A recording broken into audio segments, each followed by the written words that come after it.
Welcome to Nara, Japan's first permanent capital. Nara is a popular day trip from Kyoto and Osaka because of its easy connection, rich history, and the famous deer. Following this itinerary, you can see the main sites around Nara Deer Park in around 6 to 8 hours. I'll share some of my recommendations for other spots in Nara Prefecture at the end of the video. But first, here is how to spend one day in Nara.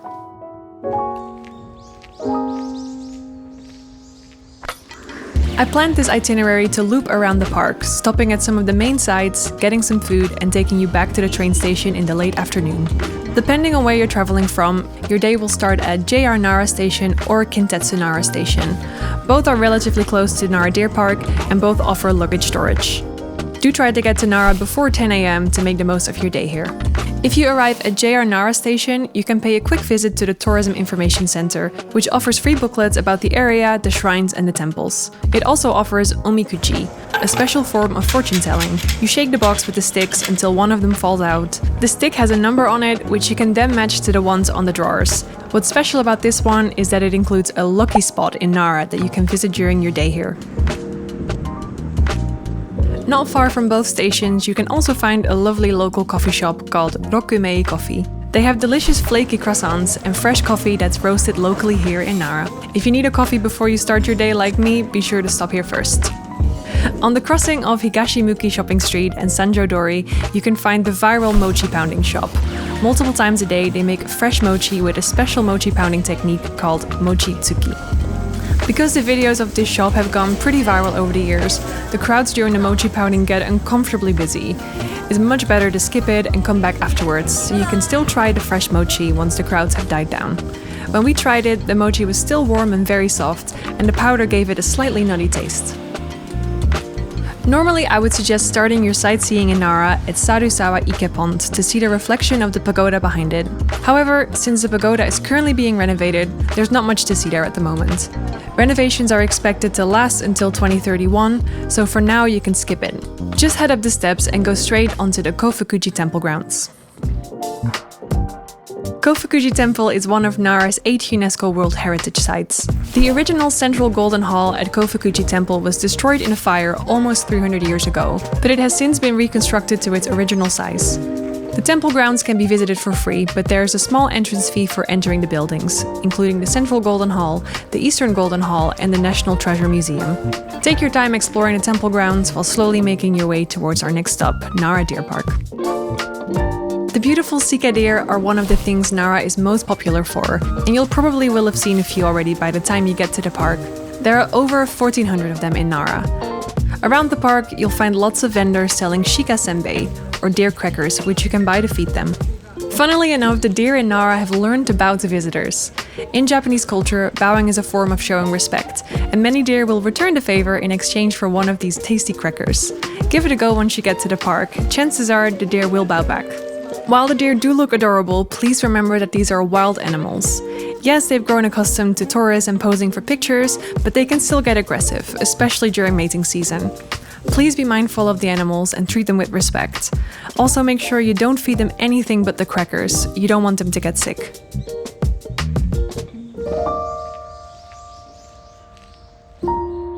Our next stop on the itinerary is Kasugataisha, which is probably my favorite spot in Nara. Kasugataisha is one of Nara's 8 UNESCO World Heritage Sites, and it's famous for its thousands of lanterns. Inside, it enshrines 4 protecting deities from the Fujiwara clan. On the temple grounds, you can find over 2,000 stone lanterns and more than 1,000 hanging bronze lanterns. The lanterns are donated by individual people or families, and they often choose a design that reflects them. If you look up close, you can see that they're all unique. The majority of the lanterns depict a family flower or specific writing. All lanterns start out gold, but slowly change color over time due to the weather. A large section of the shrine can be visited for free, but there's a small entrance fee to go into the inner shrine, which I think is 100% worth doing. This way you can see the hanging lanterns up close and enjoy what I think is the most beautiful part of the shrine. While inside the inner temple grounds, you may also notice that you're walking up a slight slope. This is because the shrine has been built on a sacred mountain. There's a torii gate facing towards the mountain where people can pray to the spirits. Because it's protected land, no trees have been cut here for over 1,000 years, including the 1,000-year-old giant cedar tree that you can see within the inner shrine. A special ritual takes place at the shrine in February and August, where all the lanterns are lit by the shrine staff. If you're visiting during a different time of the year, you can still visit the Fujinami no Ya Hall, a dark room filled with candlelit lanterns.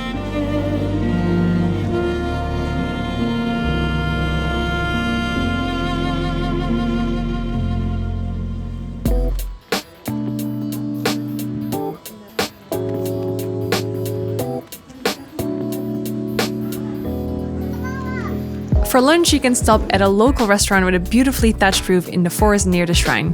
Mizuya Chaya offers a variety of udon dishes and makes for the perfect lunch pit stop. When we got there on our last visit, it seemed a little busy. However, the food is served very quickly. You can sit outside and enjoy the forest views while eating your udon. Be careful of the deer nearby though, they will try and steal your food.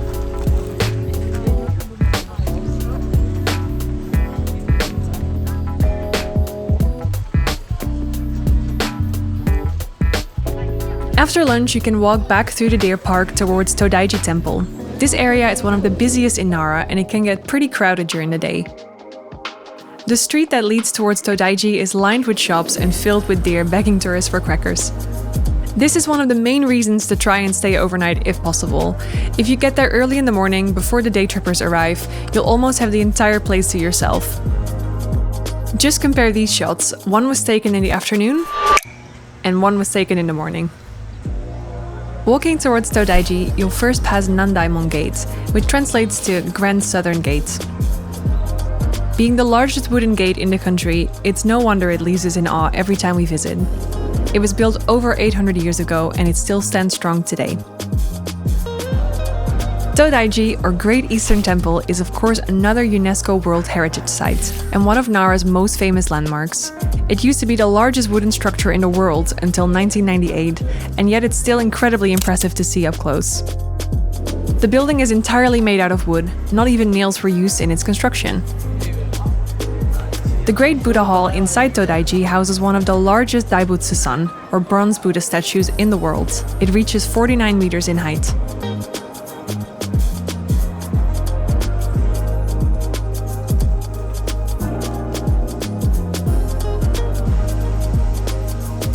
Before heading back to the train station, make sure to stop by some of Nara's most beautiful gardens.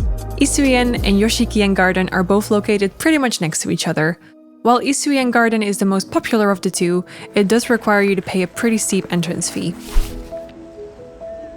The name of the garden translates to garden founded on water, which refers to it being built next to the Yoshikawa River.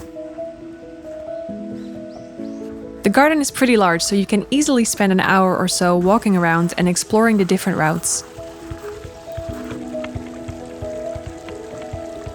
Inside there are several tea houses, and the ticket also includes entrance to the nearby museum.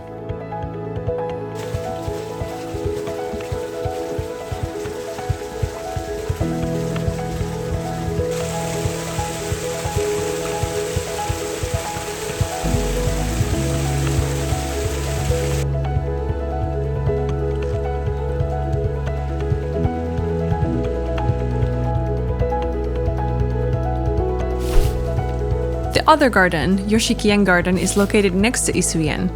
While smaller, this one is free to enter for foreign visitors and makes for a wonderful stroll.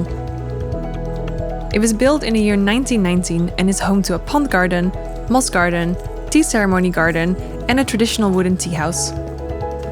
Most tourist attractions in Nara close pretty early, usually around 4 or 5 p.m, so if you only have time to visit one of the two gardens, I would probably stick with the free Yoshikien Gardens. Both are beautiful, so you really can't go wrong with either. That's why it's so important to get here as early as possible if you only have one day to explore Nara. If you do have some extra time left before your train, you can do some last-minute shopping on the shopping streets or the shopping arcade. If you have any more time in your Japan itinerary, you could also consider staying overnight in Nara. Despite being one of the most popular tourist destinations, Nara only accounts for 0.2% of all foreign overnight stays. Plus, most people only stick to the deer park and its surroundings, while there is so much more to see in the prefecture. On our last visit to Nara, we decided to stay for a few more days to see more of the prefecture, and it was absolutely incredible. We managed to see the deer park before the day trippers and school classes arrived, and it made such a big difference. It was much more peaceful, and the deer also seemed a lot more relaxed. We then spent the next few days traveling further south to see more highlights of the prefecture, and it was surprising to see how quiet it was. Spending a bit of extra time in Nara is a perfect way to see more of the Japanese countryside without the massive crowds. I will be making a full video on other things to do and see in Nara Prefecture, but you could consider visiting Tōdai-ji Temple, Omiwa Shrine, Tsubosaka-dera Temple, cycle through Osaka, explore Mount Yoshino, or stay overnight in the oldest soy sauce brewery in Nara. If you want any extra information about the sites and access to the free Google Maps we put together, make sure to check out the written version of this itinerary on thenavigatio.com, which you can find in the description. Thanks so much for watching, and don't forget to watch our other videos to help you plan your next trip to Japan.